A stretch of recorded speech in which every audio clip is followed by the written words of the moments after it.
What is up, my sci-fi people? Thank you for tuning in to Sci-Fi Rose, my channel. I am Rosendo. Today I'm going to discuss the book I mentioned in last week's video, written by Aldous Huxley, A Brave New World. Aldous Huxley is known mainly for this book. This is what actually made him famous, and this is one of the most well-regarded science fiction novels of all time. With that said, this has to do with a dystopian future where society is controlled by the elite in a caste system, and everyone is made to order. The great thing is you are content where you are, and that's how society is made. There are a couple protagonists. You have Bernard Marx and John. Bernard Marx is the alpha that doesn't feel very secure with who he is and starts to think, which is also not something society wants. And then the rest of the story talks about John, who he meets later on. This book was written in a very light, nonchalant type of manner. It's a very relaxed feeling. There is no strong emotions for the most part. You're going to be in a story where you're fairly comfortable reading it. It's written like everything is normal. And so he did this very well and made it almost in a sense a story that is easy to read, so that probably more people read it, but at the same time he was very much concerned with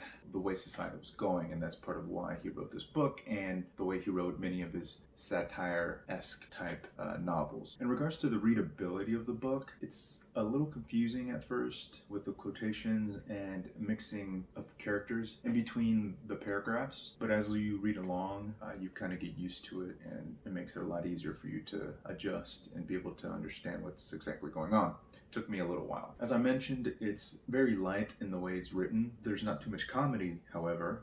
It is still a serious story, but it's very playful in the way it's written, so that it becomes very enjoyable to read, and it's very easy to go through. In regards to recommendation of the book, something that you should read at least once. I mentioned before that I read this book many years ago. Finally, I got a chance to do it again, and I'm so glad I did. There's a lot of stuff that I definitely did not remember, and so I'm glad that I was able to go through it again and really tried to understand what he was trying to say. There's a lot of philosophical elements involved in this story, so you will have to deeply take in what he's trying to convey to his audience.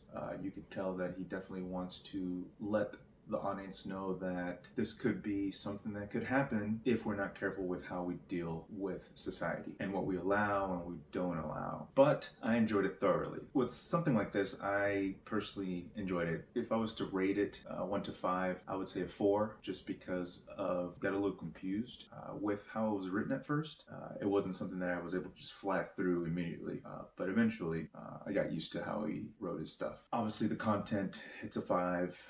Readability 4, the way that he makes you understand what's going on and what could happen, that's also going to give you a rating of 5. And now that I'm thinking about this book, I believe that I will try to read it again in the future. I just don't know when. It'll be some time though. I'll give it some years. There are a ton of books out there that I haven't read, and I want to focus on those. And previous to this, I read 1984, 2 dystopian novels. I wanted to shy away at this point, which brings me to what I'm going to read next week. Bear with me.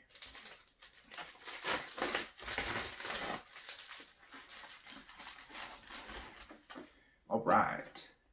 Dan Simmons' Hyperion, space-themed science fiction, which I'm glad I'm going back to. The reason I'm excited about reading this is because going back to space, which is my main interest in science fiction at this point, and also the winner of the Hugo Award in 1989. So it's a big deal, and it's a very well-known book, so it's beautiful too. Look at this. So I'm looking forward to breaking this down this week and getting back on video for you guys. Just see if I can relay some good information about what I thought about the book and if I recommend it, which more than likely it's gonna happen, just given the fact that it's a well-known and award-winning book. Either way though, I will give you my take on it next week on Sunday, just as I did all previous videos. I'm also considering doing a video of the previous month's reads. So for August, I read 3 books. That should be a quick, easy video. I think that I'll just discuss them briefly, what I liked about them, and which one was my favorite.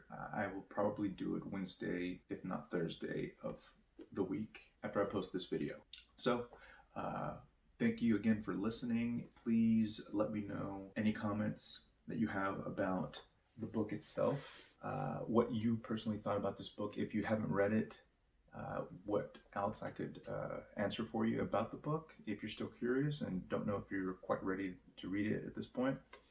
If you read it, please let me know your thoughts on the book itself and what I had to say about it. If you liked the video, please subscribe, comment, and thumbs up. So I will see you next week. Until then.